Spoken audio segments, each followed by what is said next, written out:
vidéo qui vous aidera à lire les rapports de pompe. Première étape, déterminez le modèle de pompe de votre patient. Cette information est disponible dans le cahier vert du patient ou auprès de l'infirmière. Nous avons deux sites principaux. Le site diasen.com aura les téléchargements des pompes Tandem et Omnipod, alors que le site CareLink aura le téléchargement des pompes Medtronic. Nous allons commencer avec Diasen. Vous trouverez les informations de connexion dans le cartable rouge disponible dans chaque salle de clinique. Vous entrez le nom du patient. Je choisis Flore-le-Duc. Assurez-vous que c'est bel et bien la bonne patiente avec le numéro de dossier. Vous aurez aussi la date du dernier téléchargement des données. Donc, je vous conseille d'aller dans 3 onglets différents. L'onglet Synthèse et l'onglet Comparaison et l'onglet Insuline. L'onglet Synthèse vous donnera les informations de synthèse au niveau de l'insuline. À noter que le site affiche par défaut les valeurs des 14 derniers jours. Il vous est toujours possible de changer l'intervalle de temps. Par exemple, on peut choisir 1 mois et le tout va rafraîchir automatiquement. Vous aurez donc à votre droite la dose totale d'insuline ainsi que la répartition entre basal et bolus, le nombre de bolus par jour et le nombre de jours entre les changements de pod ou bien de cathéter. Vous avez aussi le nombre moyen de glucides par jour. Nous ne parlerons pas dans cette vidéo des données du système de surveillance de glucose en continu car une autre vidéo est disponible à ce sujet. Ensuite, allez dans l'onglet Comparaison. Vous aurez le tableau ou le carnet ainsi que les valeurs jour par jour. Si on commence avec le tableau, vous avez les différentes heures ainsi que les différentes dates avec les valeurs de glycémie ainsi que la moyenne, les valeurs du nombre de glucides entrés pour les repas et collations, ainsi que la moyenne, et finalement, les doses de bolus administrées, ainsi que les doses de basal, avec leur moyenne à votre droite. Vous trouverez aussi d'autres informations avec certaines icônes, comme les changements de pod ou les changements de cathéter, certaines alarmes. Si la patiente a suspendu la pompe pour une certaine durée, cette information sera aussi présentée dans le carnet. Il y a des codes de couleur selon si la glycémie est haute ou basse ou normale. Ensuite, je vous conseille d'aller dans l'onglet jour par jour. Dans l'onglet jour par jour, vous trouverez les données des glycémies, du système de surveillance du glucose en continu si le patient possède cette technologie, et enfin les basales ainsi que les bolus avec les différentes heures par jour. À droite, vous aurez encore une fois les informations détaillées avec les heures, les corrections, les repas, le nombre de grammes de glucides, ainsi que la répartition des insulines entre bolus et basal. Ceci est une vue d'ensemble. Si vous désirez avoir une vue plus spécifique, exemple, j'aimerais savoir si un adolescent donne bien tous ses bolus, je vous conseille d'aller dans l'onglet Insuline.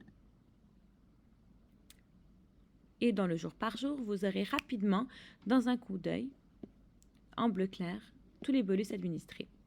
On voit donc que cette patiente a en moyenne 4 à 5 bolus par jour. Finalement, vous pouvez aller dans l'onglet Réglage de la pompe afin de déterminer quels sont les paramètres de réglage de la pompe. Vous avez donc les profils de basal avec les heures et les taux, ainsi que les ratios insuline ultra rapide pour gramme de glucides, et les facteurs de sensibilité ou de correction. À noter que le patient voit d'abord l'insuline qui, d'habitude, fera une capture d'écran de ces valeurs et ceci sera déjà disponible dans la note. En somme, les volets intéressants à regarder, c'est synthèse, comparaison et insuline. Vous pouvez toujours prendre une capture d'écran de la synthèse et l'inscrire ou la copier dans la note du patient.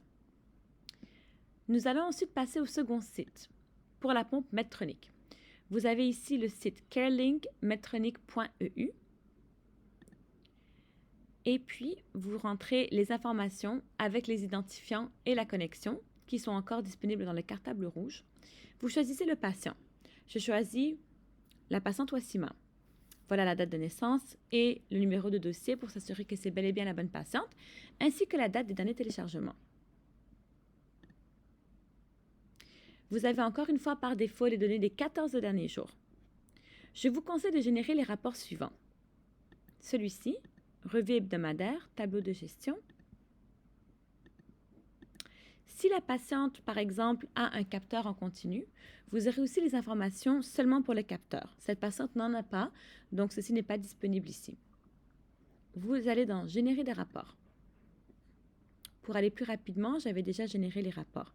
Ils vont s'ouvrir dans un autre onglet au niveau de la fenêtre web.